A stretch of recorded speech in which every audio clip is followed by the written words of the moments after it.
নমস্কার বন্ধুরা, টিপি ফ্যামিলির নতুন একটি ব্লগে সবাইকে জানাই অনেক স্বাগত। তো এই যে দেখো, কয়েকদিন ধরে আমি আসতে পারছিলাম না, ভীষণই ব্যস্ত ছিলাম তার জন্য। তো কালকে দেখো আমরা গিয়েছিলাম হচ্ছে আমার শাশুড়ি মায়ের গুরু বোনের বাড়িতে, মানে রাধাষ্টমী ছিল এখানে। তো মাম্মা রেডি হয়ে গেলো, আমরা সবাই যারা যারা যাবো মানে সবাই রেডি হয়ে গেলাম। আমি, শাশুড়ি মা, কাকি শাশুড়ি মা আর মাম্মা, আমরা এই 4জন মিলে গেলাম।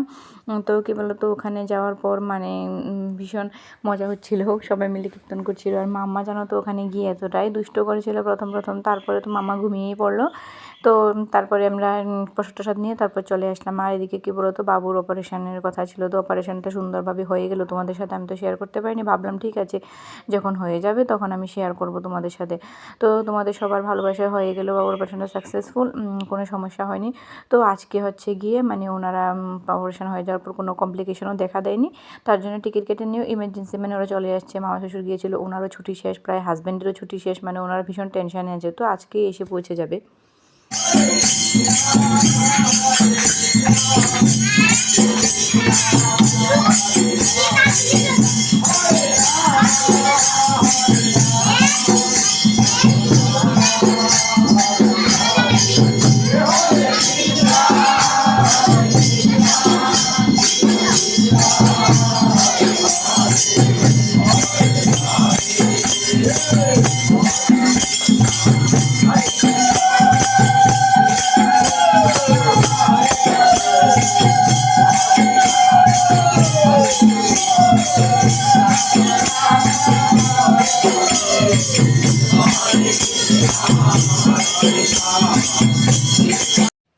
তারপরে যে দেখো আমরা সবাই নমস্কার করছিলাম, কীর্তনও প্রায় শেষ হয়ে গেলো, মানে যে কীর্তন করা হয়েছিল ওটা প্রায় শেষ হয়ে গেলো, সবাই নমস্কার করছিলাম, যার যেমন অনেক মানুষ এসেছিলো ওনাদের বাড়িতে, তো সবাই নমস্কার করে নিচ্ছিলো ঠাকুর ঘরের সামনে গিয়ে।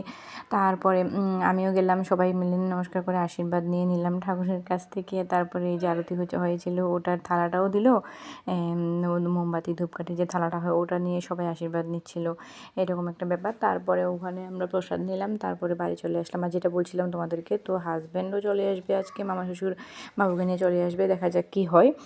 তো এখানে দেখো মাম্মা ঘুমিয়ে পড়েছে, তো মাম্মা যেহেতু অন্য একটা বাড়িতে গিয়ে ঘুমিয়েছে, শাশুড়ি মাকে বসিয়ে রাখলাম, উনিও বসে আছে, বলছে ঠিক আছে আমি বসছি তুমি খেয়ে নাও। তো আমি গেলাম প্রসাদ খেতে, যে দেখো এখানে সবাই প্রসাদ খেতে বসে গেছে, ওনাদের একটা নতুন ঘর হয়েছিল ওখানে সবাই লাইন করে বসে গেছে। ওনারা অন্ন খাইয়েছিল, যেহেতু রাধাষ্টমী তো অন্ন খাইয়েছিল। আর বাড়িতে এসে দেখো আমার ছোট্ট রাধাকে সাজিয়ে দিলাম, ভীষণ খুশি হয়েছিল, খুশি হয়ে ভীষণ ডান্স করছিল, কোনো গান বাজেনি, এমনিতেই নাচছিল। গান বাজিয়ে আর ওই দেখো ওই দুপাটাটাকে খুলে খুলে ফেলে দিচ্ছিল। তারপরে যে দেখো বাবুকে অপারেশন অ্যাডমিট করানোর পর কিছু ছবি দেওয়া হয়েছিল, এগুলো তোমাদের সাথে শেয়ার করলাম। তো যখন অপারেশন রুমে নিয়ে যাওয়া হচ্ছিল তখনকারও শেয়ার করলাম। তো ঠিক আছে, আমার ছোট্ট ব্লগটা কীরকম লাগলো তোমরা সবাই প্লিজ আমাকে কমেন্ট করে জানিও, সবাই পাশে থেকো, ভালো লাগলে লাইক কমেন্ট শেয়ার করে দিও, সাবস্ক্রাইব করে দিও। চলো আজকের মতো এখানে শেষ করছি, দেখা হবে পরের কোনো ভিডিওতে, সবাই ভালো থেকো, সুস্থ থেকো।